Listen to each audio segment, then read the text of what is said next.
जय श्री। मेरी व्यासपीठ आपसे आग्रह करते हैं, मेरी व्यासपीठ आपको प्रणाम करते हुए बात कहना चाहती है। खाटू धाम की धरती से कह रहा हूं भैया, अपने बच्चों के अच्छे नाम निकालना।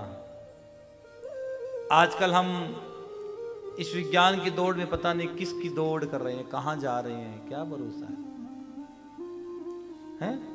रास्ता अंदर से है, बाहर क्यों भटक रहे हो? विज्ञान के नाम पर अज्ञान क्यों भटक रहे हो? क्यों भटक रहे हो? रास्ता अंदर से है, बाहर क्यों भटक रहे हो? हम पाश्चात्य संस्कृति की ओर दौड़ रहे हैं। हम पाश्चात्य संस्कृति की ओर दौड़ रहे हैं। एक बार स्वामी विवेकानंद जी बाहर विदेश यात्रा पे थे ना, तो किसी ने स्वामी जी के वस्त्रों को देखकर हंसी उड़ाई। लोग हंस रहे थे स्वामी जी को वस्त्रों को देखकर। तो स्वामी जी चलते चलते रुक गए। स्वामी जी ने कहा, हो सकता है भैया तुम मेरे वस्त्रों को देखकर हंस रहे हो। स्वामी विवेकानंद जी ने कहा था, सुनो, हो सकता है तुम्हारे देश में व्यक्ति की पहचान वस्त्रों से होती होगी, लेकिन मैं भारत से आ रहा हूं, भारत का सन्यासी हूं। मेरे भारत में वस्त्रों से नहीं, व्यक्ति की पहचान चरित्र से होती है, चरित्र से होती है। If health is lost, something is lost, money is lost, nothing is lost, but character is lost, everything is lost. अगर स्वास्थ्य गया तो कुछ गया, धन गया तो कुछ नहीं गया, बट कैरेक्टर चरित्र चला गया तो सब कुछ चला गया। और संस्कारवान बनाओ अपने जीवन को, बच्चों को संस्कार दो, संस्कारों से नवाजो। मेरा देश का सन्यासी जहां जा गया है, आहा, शिकागो का वो भाषण कौन भूल सकता है? पूरी दुनिया नतमस्तक हो गई। भारत ने क्या नहीं दिया दुनिया को? सबसे पुरातन संस्कृति है पूरी, मैं तो सच कहता हूं, पूरा यहीं से आदि है, यही मध्य और यही अंत है। यही अंत है, यही मध्य और यही आदि है भैया। कौन पार पा सकता भारत की संस्कृति का? इसलिए अपने बच्चों को भैया संस्कृति का ज्ञान कराओ, अपने बच्चों को अच्छे नामकरण संस्कारों से नवाजो। अगर महाराज जी नामकरण से क्या होता है, नामकरण संस्कारों से क्या होता है, नाम से क्या होता है? भागवत जी के 6ठे स्कंद को उठा लो, पता लग जाएगा। अजामिल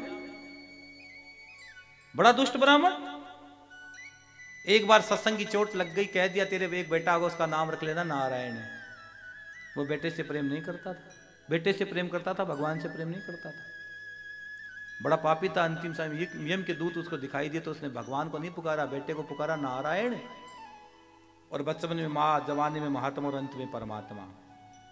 बचपन में माँ नहीं हो तो बचपन बिगड़ जाता है भैया, जवानी में महात्मा सदगुरु नहीं तो जवानी बिगड़ जाती है, और अंत में परमात्मा नहीं तो मृत्यु बिगड़ी जाती है। उन्होंने कहा, यम के दूत को देखकर घबरा गया। उसने कहा नारायण। भगवान ने कहा किसी ने मेरे को पुकारा है भैया।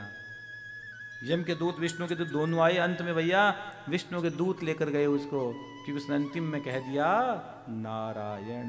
राम से बड़ा राम का नाम। हो गए भव से पार लेकर नाम तेरा।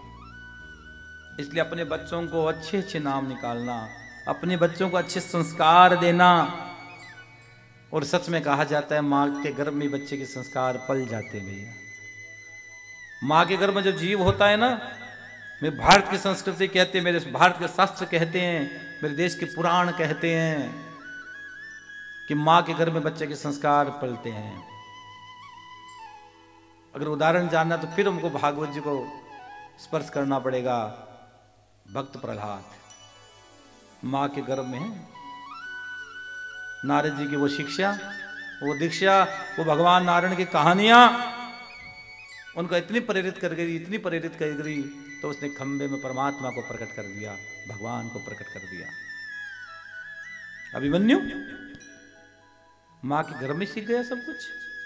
तो इसलिए प्यारे, माँ के गर्भ में संस्कार पलते हैं। और मैं देश की माताओं को हाथ जोड़कर कहता हूं, जब आपके गर्भ में जीव हो, जब आपके गर्भ में जीव हो, तो उस समय ज्यादा से ज्यादा सत्संग सुना करो, भगवान की कथाएं सुना करो, श्याम बाबा के भजन सुना करो, शाम कथा सुना करो, अपने इष्ट की उपासना किया करो।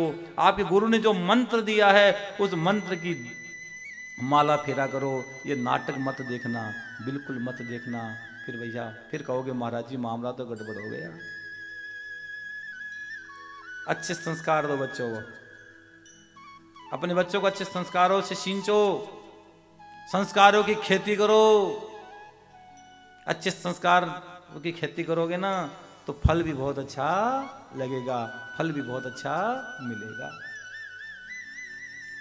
जय श्री